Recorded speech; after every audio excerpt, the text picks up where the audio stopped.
세면사랑교회 여러분, 지난 일주일 동안 평안하셨습니까? 오늘 가정에서 예배드리고 있는 여러분 모두를 우리 주님 예수 그리스도의 이름으로 또 환영합니다.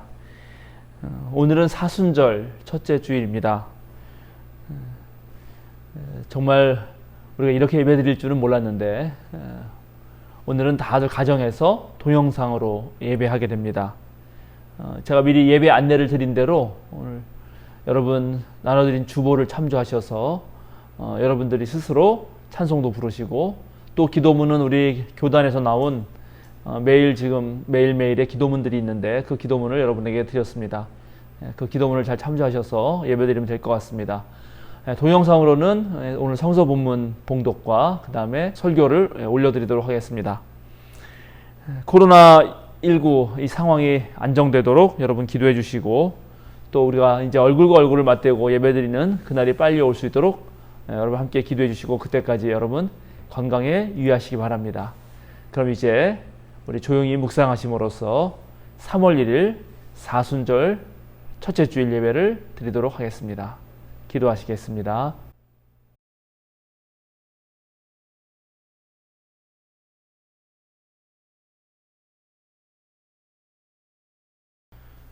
오늘 사순절 첫째 주일 우리에게 주시는 성경 말씀은 창세기 39장 5절에서 10절, 시편 51편 10절, 12절, 또 마태복음서 24장 15절에서 18절 말씀입니다. 제가 한 말씀씩 봉독하겠습니다. 여러분 함께 따라서 같이 읽으시면 되겠습니다. 먼저 창세기 39장 5절에서 10절 말씀입니다. 그가 요셉에게 자기의 집안일과 그 모든 재산을 맡겨서 관리하게 한 그때부터 주님께서 요셉을 보시고 그 이집트 사람의 집에 복을 내리셨다.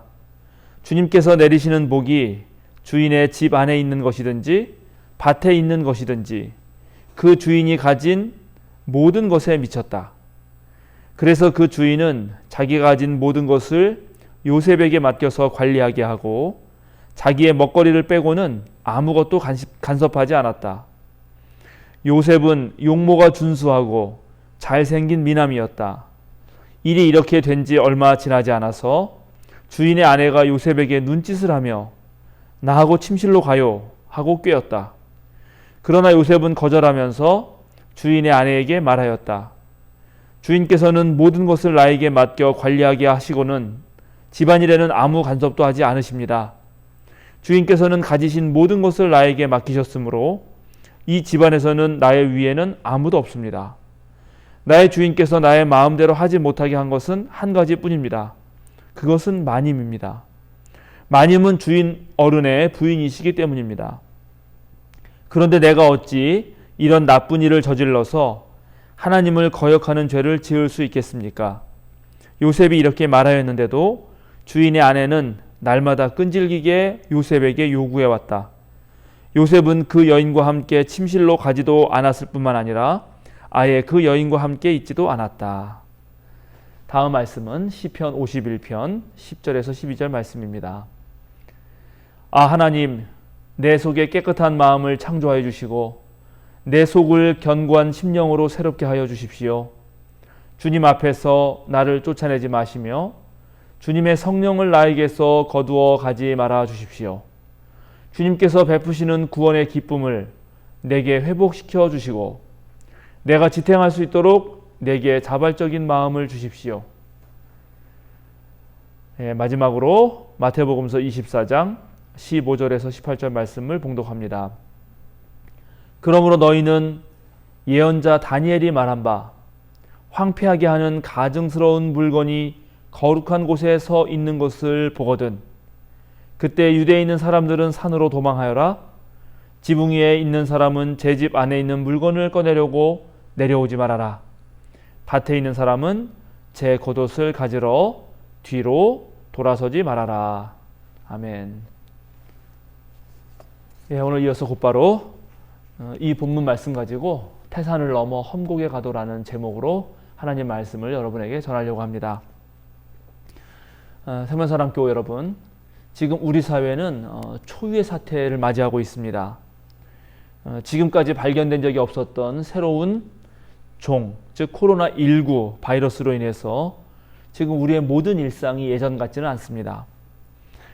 주일 예배를 교회에서 드리지 못하고 가정 예배로 드려야 되는 이런 상황이 지금 매우 낯설지만은 지금 교회는 이 사회 전체의 행복과 또 공공의 질서 그리고 안전에 기여해야 되기 때문에 우리 총회장을 비롯해서 또 교계의 많은 지도자들은 주일 예배를 대신 가정 예배로 대체할 것을 권고하고 있고 또 우리는 지난 목회운영위원회와 당회의 회의를 통해서 이제 노원구에 또 도봉구에 우리 가까운 지역에 코로나 확진자가 생겼을 경우 교회의 모든 모임을 잠시 중단하기로 결정했습니다.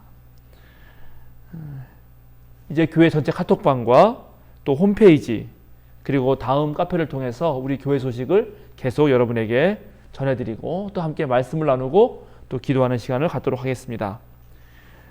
모든 바이러스는 우리 몸에 있는 그런 다양한 단백질에 달라붙어서 자신을 증식합니다. 우리가 지금 알고 있는 코로나 바이러스라는 것도 이전부터 사실은 존재했던 것인데 이번에 그 코로나19라고 하는 것은 원래 있던 코로나 바이러스 여러 개가 어떻게 합쳐지면서 새롭게 변종으로 생긴 것입니다. 이 새로 생긴 것이기 때문에 이 바이러스에 대해서는 아직 인류가 아는 것이 많지 않습니다. 잘 모릅니다. 지금 다양한 사례를 살펴가면서 과학자들이 본격적으로 연구에 들어갔습니다. 그런데 지금까지의 증상을 살펴보면 코로나19라고 하는 이 새로운 신종 바이러스는 사스나 이런 메르스 때보다도 훨씬 더 감염력이 강하고 또 증식도 빠르게 되는 특징이 있습니다. 게다가 가벼운 증상이라든가 또는 증상이 없는 사람에게도 감염되는 그런 특징이 있기 때문에 아주 각별한 주의가 요구되고 있습니다. 그나마 다행인 것은 메르스나 사스보다는 치사율이 훨씬 낮다는 것입니다. 그러나 또 다른 한편으로 이미 기저질환, 그러니까 이미 병이 있거나 또는 몸이 매우 약한, 면역력이 약한 분들에게는 죽음에 이르게 할 수도 있기 때문에 조심해야 하는 것도 사실입니다. 무증상 감염이 가능하고 또 신종 코로나 바이러스가 달라붙는 이 단백질이 우리 지금 신체의 폐, 소장, 그리고 또 입과 코, 심지어 이 안구 점막 세포에도 있기 때문에 우리가 알지 못하는 사이에 빠르게 감염될 수 있습니다. 오늘날은 전 세계 인류와 동물과 환경이 서로 밀접하게 연결되어 있기 때문에 이 감염이 지역을 넘어서서 온 세계로 지금 퍼지는 팬데믹, 전염병 세계 대유행이라고 하는 그런 상황이 올 수도 있다고 지금 WHO가 고민하고 있습니다. 이게 지금 우리나라의 문제만이 아니라 전 세계의 문제라는 것입니다. 신종 코로나 바이러스 문제는 지금 처음 벌어진 일이기 때문에 중국 우한이나 그 다음에 일본의 크루즈선이나 우리나라의 대구의 지금 비상사태 같은 상황도 사실은 아무도 예상하기 어려웠습니다. 사스, 신종플루, 또 메르스와 같은 이전의 경험들을 통해서 우리나라는 매우 많은 대책을 마련해 놓았고 또 준비했지만은 역시 또 신종 코로나는 처음 겪는 일이라서 100% 이 코로나 바이러스를 막을 수는 없었습니다. 지금 같은 병에 대해서 우리나라하고 일본은 전혀 다른 방식으로 대처하고 있습니다. 여러분 뉴스를 통해서 이미 아시겠지만은 그래도 우리나라는 아주 대단히 뛰어난 과학기술에 의해서 세계 어떤 나라보다 가장 빨리 진단 도구를 개발했고 하루에 5천 명이 넘는 정말 매우 많은 사람들을 진단하고 있습니다. 그런데 반면에 일본은 아마 그 도쿄 올림픽 때문에 고민하고 있는 것 같은데 정부가 매우 소극적인 그런 검사를 하고 있어서 오히려 국민들의 원성을 사고 있습니다. 아마 일본은 지금 알게 모르게 지역 감염이 확산되고 있을 것이다 라는 얘기가 언론을 통해서 계속 나오고 있습니다. 그런데 문제는 이런 지금 전염병이 꼭 이번 코로나 바이러스뿐만 아니라 앞으로도 전 세계적으로 계속 반복될 그런 위험이 있다는 것입니다. 그러니까 이제 인류는 앞으로 새로운 전염병 시대를 맞이하게 된다는 거죠. 그런데 이런 전염병이 있을 때마다 아마 세계 시민들은 앞으로 또 어떤 일이 벌어질까 하면서 불확실성에 노출되게 됩니다. 사람이 불확실성에 노출되면 불안이 증가하고 그리고 두려움도 가중됩니다. 따라서 이런 상황들을 견뎌내는 힘들이 필요하고 감정에 휘둘린다든지 또 공포에 사로잡힌다든지 하지 않고 정말 정신을 똑바로 차려야 되고 그때그때 아주 발빠르게 대처할 필요가 있습니다. 특히 감염 경로가 매우 불분명한 상황에서는 국민 전체가 함께 노력해야 됩니다. 한편 감염자들을 우리가 배척하거나 혐오해서도 안 됩니다. 그렇게 하면 이 환자들은 자신을 드러낼 수가 없기 때문에 숨게 마련이고 환자들이 자꾸만 숨으면 바이러스는 결코 없앨 수가 없습니다. 그래서 오히려 환자들이 빨리 나와서 치료를 받을 수 있도록 서로 격려하고 또 응원하고 지지하는 것이 필요합니다. 몸에 이상 증상이 있는 사람들은 스스로 자가격리를 하면서 또 당국의 지시에 정확하게 따라야 합니다. 최근에 인천의 한 그 확진자가 아주 너무나 잘했죠. 여러분 뉴스를 보셨겠지만은 스스로 자가격리를 하고 움직일 때도 언제나 마스크를 쓰고 대중교통을 이용하지 않고 걸어 다녔고 그리고 당국의 지시에 따라서 정확하게 다 따르면서 자기의 모든 동선을 기록했습니다. 그러니까 그러한 아주 개개인의 노력이 지금 요구되고 있는 것입니다. 이 바이러스 감염이라는 것은 내 자신이 피해자이지만 동시에 자신이 가해자가 될 수 있다는 사실도 여러분 기억해야 합니다.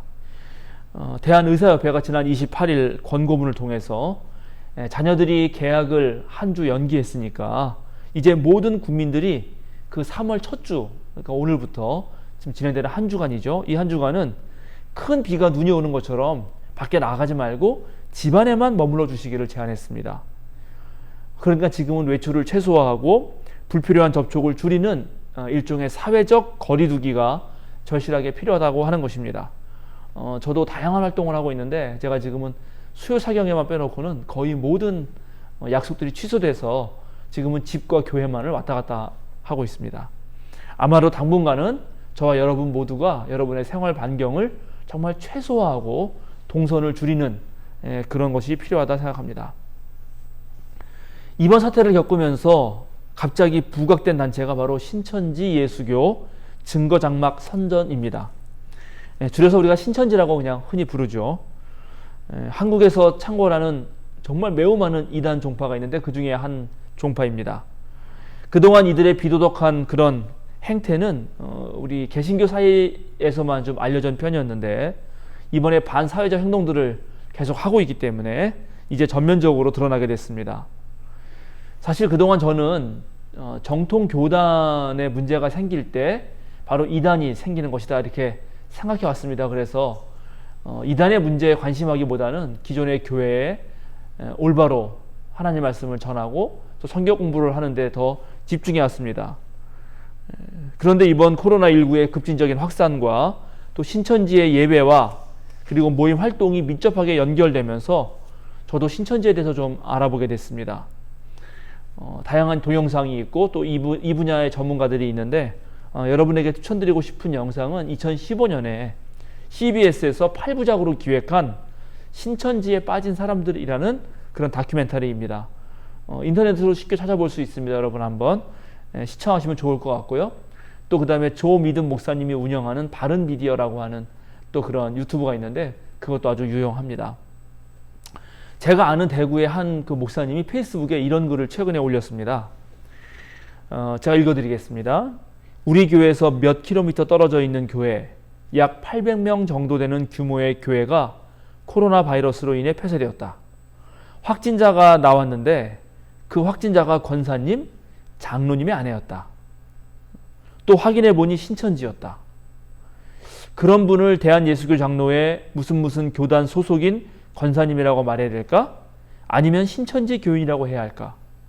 그분이 직접 자기는 장로교 권사라고 한다면 장로 교인으로 인정되는 것인가? 그리고 가로 열고 이런 말을 썼습니다. 그 권사님이 교회에서 어떤 일을 벌였는지는 차마 부끄러워서 말하지 못하겠다. 언론이나 국가가 분류하는 방법과 교회가 분류하는 방법에는 차이가 있다.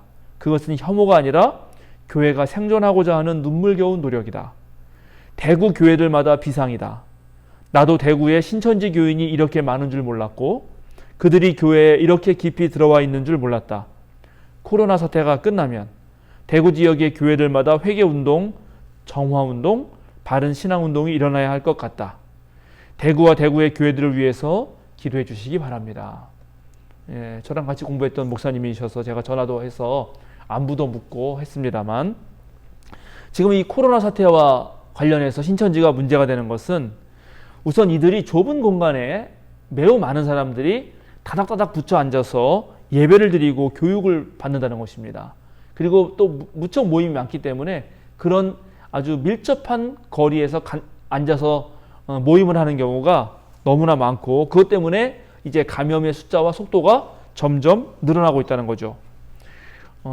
역학조사를 위해서는 이들을 전부 다 찾아내야 되는데, 그런 모임들이 그동안 매우 은밀하게 진행될 뿐만 아니라 또 신천지 교인이면서 동시에 기존 교회에 잠입한 그런 사람들이 매우 많기 때문에 이것이 들통날 것을 꺼리는 신천지에서는 방역당국에 협조를 하지 않고 또 거짓말로 명단을 내놓거나, 지금 뉴스에 의하면 교육생이라든가 하는 사람들의 명단을 전혀 내놓고 있지 않은 것을 알 수 있습니다.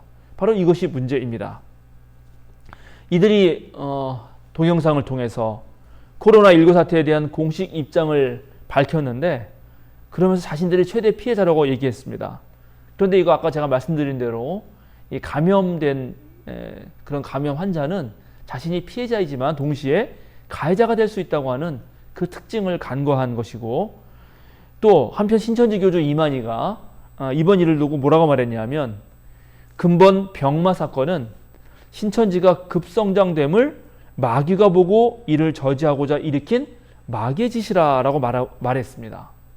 그러니까 신천지가 전 근대적이고 또 비상식적인 믿음을 지니고 있음이 이런 말들을 통해서 정말 만천하에 드러나고 있는 것입니다. 신천지 관련 영상을 보면서 제가 다시 한번 깊이 깨달은 것은, 그동안 교회에서 성서를 올바르게 가르치지 못한 것에 대해서 정말 회개해야 된다 하는 것입니다. 성서를 문자 그대로 틀림없다고 가르쳐 온 것, 또 목사가 성경의 역사적 배경이나 그런 것을 자세히 알려주지 않고 그저 알레고리적 방식으로 설교를 해왔고, 또 그리스도교 전통과 신학에 대해서도 무척 소홀하게 대했던 것이 바로 이단의 간계에 활용되는 그런 일들이 벌어진 거고, 또 오히려 성경에 갈급했던 많은 신도들이 기존의 교회에서 배우는 것이 아니라 이단으로 빠져들게 한 원인이 되었다는 것입니다. 인생을 살다 보면은 여러분 많은 위기에 당면하게 됩니다. 경제적 문제라든가 때로 병으로 인한 교통이라든가 가정 문제가 생길 수 있고요. 원하진 않지만 연거푸 이어지는 불행한 사건들이 생길 수 있습니다. 그럴 때 정신적 위기가 찾아오죠. 육체적으로 정신적으로 힘들 때 나약한 인간은 언제나 기댈 곳을 찾기 마련입니다. 죽음에 대한 공포와 또 영생에 대한 욕망, 그리고 마음이 약한 고리들과 성경에 대한 무지를 이용해서 신도들을 꼬드기고 기존 교회를 파괴했던 것, 바로 그것이 신천지인데, 여기 넘어간 많은 사람들은 바로 기존의 교회에서 제대로 배우지 못했기 때문에 그렇게 된 것입니다. 제가 성서를 보는 눈이라는 강의 동영상을 계속해서 올리고, 또 우리 세면사랑교회에서도 다양한 강의와 교육을 하는 이유가 바로 여기에 있습니다. 성경은 21세기에 만들어진 문헌이 아닙니다. 지금으로부터 2000년, 또 길게는 3000년 전에 살았던 사람들의 그런 이야기를 담고 있습니다. 그때는 지금처럼 자연과학이 발달하지도 않았고 인간의 심리에 대해서도 잘 몰랐습니다. 미신적인 것들도 많았고 물론 세균도 몰랐죠. 당연히 세균을 치료하는 약도 없었기 때문에 온갖 주술이 성행하던 시절입니다. 성경이 바로 그런 시대를 배경으로 쓰였기 때문에 그런 상황들을 알지 못하고 성경을 읽으면 참된 믿음을 얻을 수가 없고, 자칫하면 비상식적인 사람, 미신에 빠진 사람이 될 수도 있습니다. 예를 들면 마가복음 16장 17절, 18절 말씀에는 이런 구절이 여러분 써 있습니다. 믿는 사람들에게 이런 표징들이 따를 터인데 곧 그들은 내 이름으로 귀신을 쫓아내며 새 방언으로 말하며 손으로 뱀을 집어들며 독약을 마실지라도 절대로 해를 입지 않으며 아픈 사람들에게 손을 얹으면 나을 것이다. 방언이 무엇인가라는 문제도 한번 토론해 볼 문제이긴 하지만, 정말 이 말씀을 문자 그대로 믿고 손으로 뱀을 만지거나 독약을 마시면 여러분 어떻게 될까요? 아마 그런 짓을 하는 사람은 아무도 없겠죠. 그런데 신천지와 같은 이단들은 성경이 지니고 있는 이러한 특성들을 이용해서 자신들의 배를 불리는 종교 사기를 치고 있는 것이고, 이런 사람들의 말에 넘어가지 않으려면 평소에 정말 성경을 바르게 읽는 훈련을 해야 합니다. 또 한편으로는 자신의 약점과 또 단점이 무엇인지, 즉 자기의 마음이 언제 약해지는지에 대해서도 잘 성찰해야 합니다. 그렇지 않으면 나도 모르게 이단에 빠지게 되는 것입니다. 나는 절대 이단에 안 빠진다, 내가 누군데, 이렇게 말하는 사람이 있을지 모르겠지만 바로 그렇게 말하는 사람도 자신도 모르는 사이에 넘어가게 되는 것입니다. 다 보이스피싱을 당한다든지 또 사기를 당하는 사람들이 나는 정말 사기를 당할 거야 하고 당한 사람이 없지 않습니까? 자신에게 절대 그런 일이 없을 거라고 다 확신하던 사람들이 당하듯이 이단에 빠지는 것도 매우 비슷합니다. 불확실성이 높아지고 살기가 힘들어질수록 약해지는 마음을 치고 들어오는 온갖 유혹과 속임수, 거짓말들이 있습니다. 거기에 휘둘리지 않으려면 다시 한번 강조하지만 바로 평소에 힘들지 않을 때, 아주 안정적이고 평화로울 때, 그럴 때 꾸준히 노력해야 한다는 것입니다. 지금 코로나19 사태로 우리가 주로 집안에 있어야 한다면 이런 기회를 잘 이용해서 그동안 읽지 못했던 신앙 서적도 읽어보고 또 내 삶도 한번 되돌아보는 시간을 가지면 좋겠습니다. 그동안 제가 여러분에게 드렸던 설교문을 다시 읽어도 좋겠고, 또는 지금도 묵상글을 보내지만 우리 홈페이지나 또 카페에 쌓여있는 다양한 묵상글을 읽어도 좋을 것 같습니다. 좋은 영상들을 찾아서 공부해도 좋을 거라 생각합니다. 오늘 구약성서 본문의 주인공은 요셉입니다. 요셉은 고대 사람들이 모두 하나님의 계시라고 여겼던 그런 꿈을 잘 꾼 사람입니다. 그리고 그런 꿈을 통해서 하나님이 언제나 나와 함께 계시다고 하는 확고한 믿음을 가지고 또 믿음을 지키면서 살았습니다. 그런데 요셉은 오히려 그 꿈으로 인해서 이제 고난을 당하기도 합니다. 형들이 요셉을 무척 미워했고, 그 미워하다 못해 죽이려고 했고, 죽음의 위기에서 간신히 벗어났지만은 천신만고 끝에 이집트 상인들에게 팔려가서 정말 낯선 땅 이집트로 오게 됩니다. 이집트에 끌려온 요셉은 바로의 신하이자 경호대장인 보디발과 함께 살게 되죠. 그런데 그런 상황에서 성경은 아무런 설명 없이 주님께서 요셉과 함께 계셔서 앞길이 잘 열리도록 그를 돌보셨다라고 그렇게 말하고 있습니다. 심지어 그가 잘 되는 걸 본 주인마저도 주님께서 요셉과 함께 있구나 이렇게 알고, 요셉이 하는 일마다 다 잘 되도록 주님께서 돌보신다는 사실을 알았기 때문에 이제 모든 것을 요셉에게 맡긴다고 성경은 기록하고 있습니다. 우리가 이런 말씀을 읽을 때 여러분 어떻게 이해하면 좋을까요? 하나님이 다 알아서 해주시니까 우리는 어떤 노력도 할 필요가 없다, 이렇게 읽어야 할까요? 아니, 한 걸음 더 나가서 이제 하나님께 잘 보인 사람들은 뭘 해도 잘 되고, 하나님께 잘못 보인 사람들은 뭘 해도 안 되니까 다 소용없다, 이런 숙명론으로 읽어야 할까요? 실제로 이단들은 이런 구절들을 가지고도 얼마든지 그렇게 읽어나가고 있는 것입니다. 그런데 오늘 본문이 말하고자 하는 것은 요셉을 통해서 이루시려는 하나님의 뜻은 어떠한 고난 속에서도 지속된다 하는 그것입니다. 요셉이 이룬 일들은 형들의 미움 때문에, 또는 이집트로 팔려갔기 때문에, 또는 감옥에 갇혔기 때문에 그렇게 계속 좌절의 위기가 있다 하더라도 요셉은 결국 이집트의 총리가 되고 또 7년 대기근에서 이집트를 비롯한 그런 고대 근동의 모든 어려움들을 구해내는 사람이 되고야만 합니다. 그러니까 하나님의 뜻은 위기를 겪지만 그럼에도 불구하고 결국은 이루고야 말 것이라고 하는 얘기를 하고 싶은 것입니다. 우리는 요셉의 일생을 통해서 먼저 하나님의 계시를 받은 사람도 공경에 처한다는 사실을 압니다. 그러니까 하나님의 뜻도 자칫하면 좌절된다 하는 느낌을 얻을 수 있다는 거죠. 한편으로 그러나 그것을 극복하고 이겨냈을 때 그 이겨내는 사람은 그런 고난을 통해서 오히려 무르익고 성숙한다는 것도 알게 됩니다. 요셉은 지난 어려움 속에서도 하나님의 뜻을 확고하게 믿었습니다. 그가 팔려오는 가정 어디에서도 요셉이 불평을 한다든지 불만을 표시했다는 그런 구절이 없습니다. 요셉은 하나님께서 자신에게 어떤 꿈과 희망을 주었다면 반드시 그것을 이루어 주실 거라고 믿으면서 어떤 상황과 어떤 역경이 온 속에서도 묵묵하게 하나님의 사람으로 살려고 했던 것입니다. 하나님은 영이시기 때문에 육체를 가지고 있는 우리들을 사용해서 하나님의 일을 이루시고자 합니다.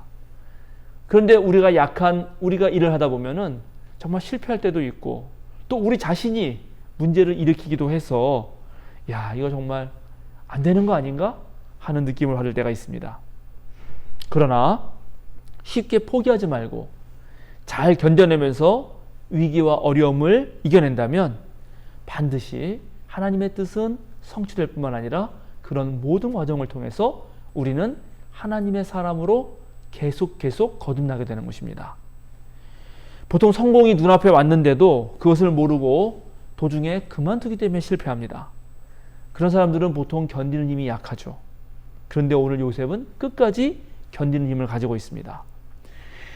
오늘 본문에는 보디발의 아내가 요셉을 유혹하는데 이 외경 중에 하나인 희년서라고 하는데 보면은 이 유혹이 1년간 지속됐다고 나옵니다.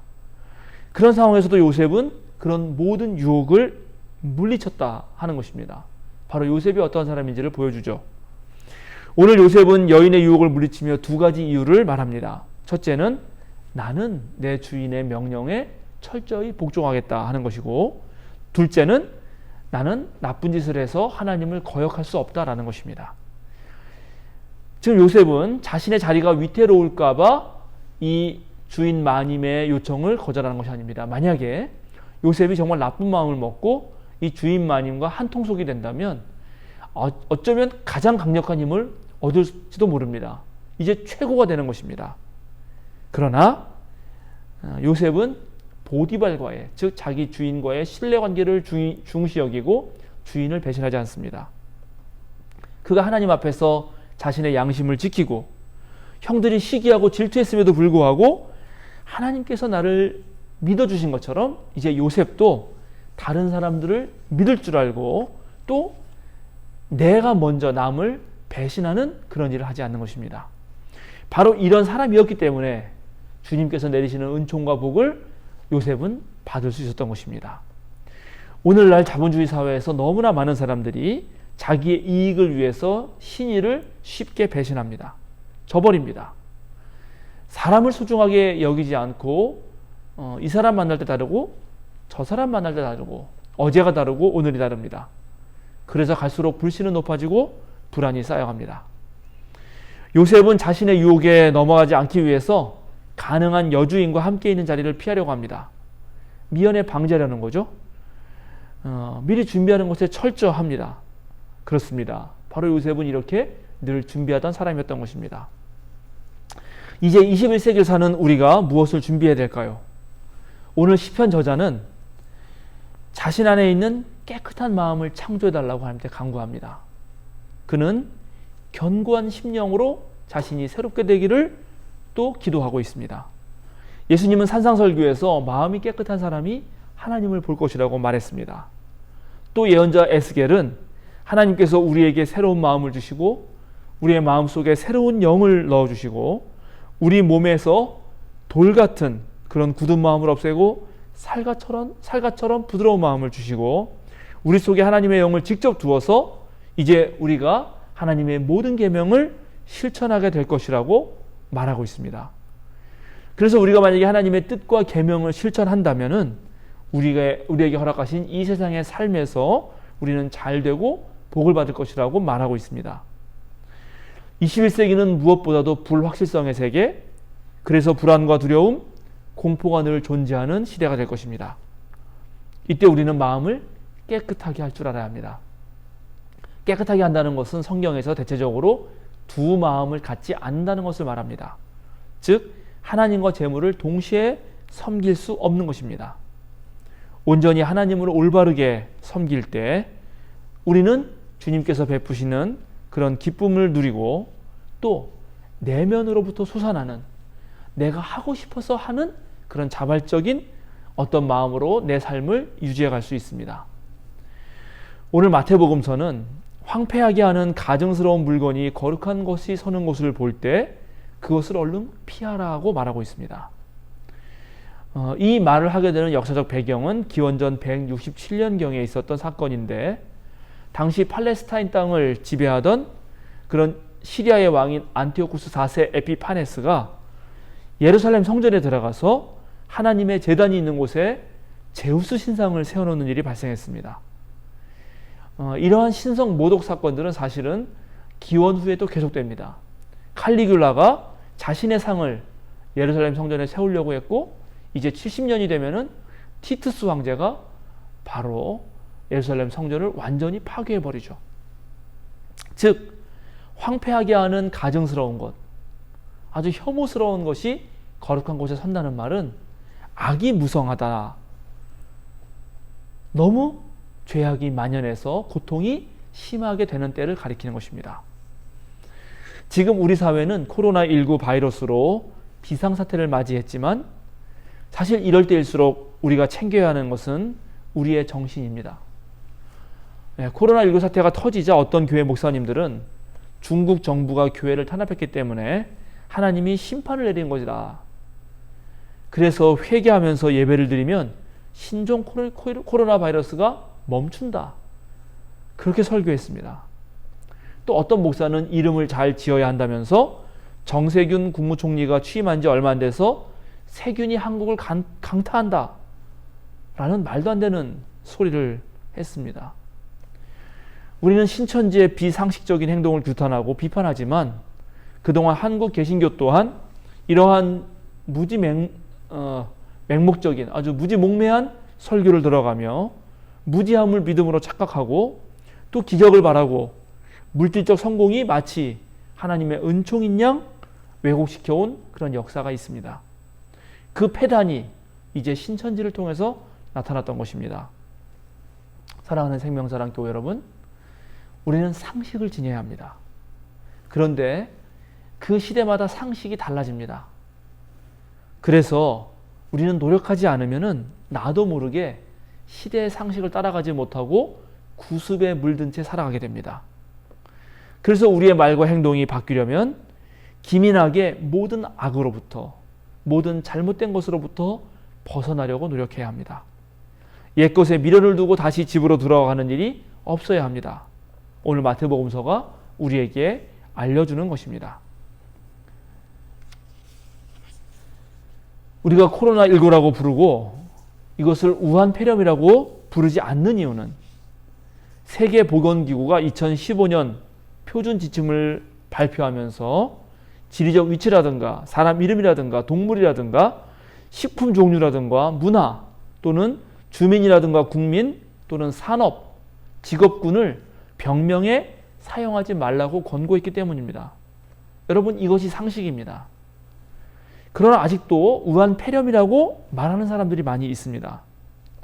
감염의 원인이 지금 매우 다양하고 그리고 매우 복잡하기 때문에 사실은 지금 전 세계적으로 일어나고 있는 대로 중국인 입국 금지만을 외치며 혐오 발언을 일삼는 그런 곳들이 있는가 하면 또 자신의 정치 활동이나 자신의 사업에 도움이 된다고 하면서 이단인 신천지에 도움을 받았던 그런 언론과 정당도 있었다는 사실을 여러분은 기억해야 합니다. 오늘 여러분에게 드린 설교의 제목은 태산을 넘어 험곡에 가도 라고 하는 찬송가 445장 첫 구절입니다. 가사는 이러합니다. 태산을 넘어 험곡에 가도 빛 가운데로 걸어가면 주께서 항상 지키시기로 약속한 말씀 변치 않네. 그렇습니다. 인류의 역사에는 언제나 위기가 있었습니다. 태산을 넘어야 했고 험한 골짜기를 지나야 했습니다. 오늘은 3.1 독립운동을 기념하는 날이기도 합니다. 101년 전 우리 민족은 일제의 통치하에서 정신의 위기를 겪었고 전통 문화를 잃었으며 피폐한 삶을 살고 있었습니다. 그러나 우리 민족은 일심단결해서 그런 모든 위기를 무사히 넘겼습니다. 여러분, 지금도 마찬가지입니다. 태산을 넘어 험곡에 가도 우리는 빛 가운데로 걸어갈 줄 알아야 합니다. 어려운 시절 보내는 동안 여러분 더욱 밝게 깨어 있으시길 바랍니다. 우리가 빛 가운데로 걸어가야 주님께서 약속하신 그 말씀이 우리에게서 이루어지는 것입니다. 더욱 열심히 기도하고 더욱 열심히 말씀을 공부하고 오늘날의 자연과학 발달과 또는 인문학의 성취도 내 것으로 소화해내면서 정말 나 자신이 오늘 시대의 상식을 따라가는 성숙한 인간이 되어야 할 것입니다. 그렇게 빛 속에서 걸어갈 때 하늘의 영광이 우리 마음속에 차고도 넘치는 것이며 할렐루야를 힘차게 부르며 나아갈 수 있을 것입니다. 함께 기도하시겠습니다. 주님, 우리는 지금 참으로 혼란한 세상을 살고 있습니다. 신종 코로나19 바이러스로 많은 국민들이 불안해하고 깊은 두려움 속으로 빠져들고 있습니다. 그러나 지금 더 힘들고 지친 시간들을 보내는 이들이 있습니다. 감염되어 병상에 누워있는 이들, 자가격리로 집안에서 옴짝달싹 못하는 이들, 쉬지도 못하고 환자들을 치료하는 의료진, 밤낮 신경을 곤두세우는 방역 당국자들, 이들에게 힘과 용기를 불어넣어 주시옵소서. 연로하신 어른들과 아이들을 키우는 가정에게 평안을 불어넣어 주시고 변하는 상황에 맞춰 대응해야 하는 모든 수고하는 이들에게 지혜를 허락해 주소서. 이럴 때일수록 경거망동하지 않게 하소서. 올바른 깨달음을 추구하고 바른 행동을 하게 하여 주소서. 우리 그리스도인들의 모험적인 행동과 절제와 기도가 이 사회를 안정되게 하는 데 도움이 되게 하소서.